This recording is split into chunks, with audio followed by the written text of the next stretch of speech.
Ciao mes amis.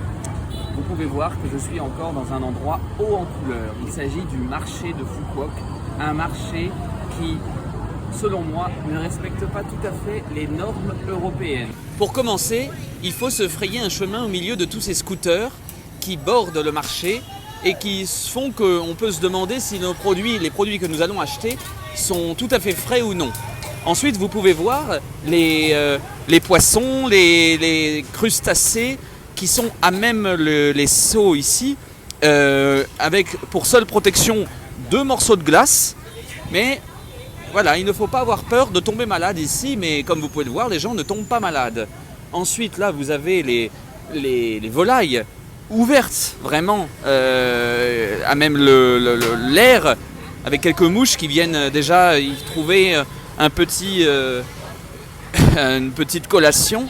Ensuite, ici, vous pouvez voir de grands poissons, un peu comme dans les restaurants asiatiques, justement, qui sont gardés ici à même le bac.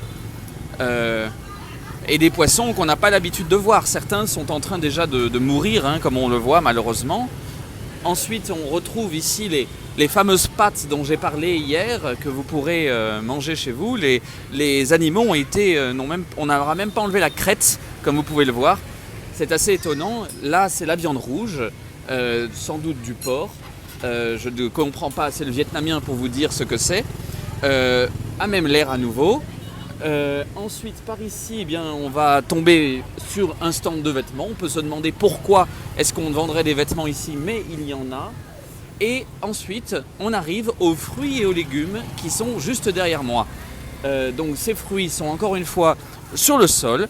Donc là, à nouveau, ce sont vraiment toutes les couleurs du Vietnam qui sont ici, avec des fruits qu'on n'a peut-être pas l'habitude de voir ici. Encore une fois, je ne m'y connais pas beaucoup en fruits, mais il me semble que ça a l'air plus tropical qu'autre chose. Ici, nous arrivons aux poissons avec 1 ou 2 cm d'eau pour qu'ils puissent tout juste respirer. Et voilà, après, ils sont conservés à même le sol. Mais ce qui est le plus intéressant, c'est ici le petit macaque qui est attaché. Les Vietnamiens sont connus pour tout manger.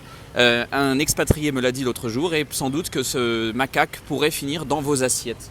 Vous avez également ici des tourterelles qui sont gardées si vous voulez faire votre dîner. Donc voilà, dites-moi ce que vous souhaitez et je vous le rapporterai à manger si la douane me laisse passer.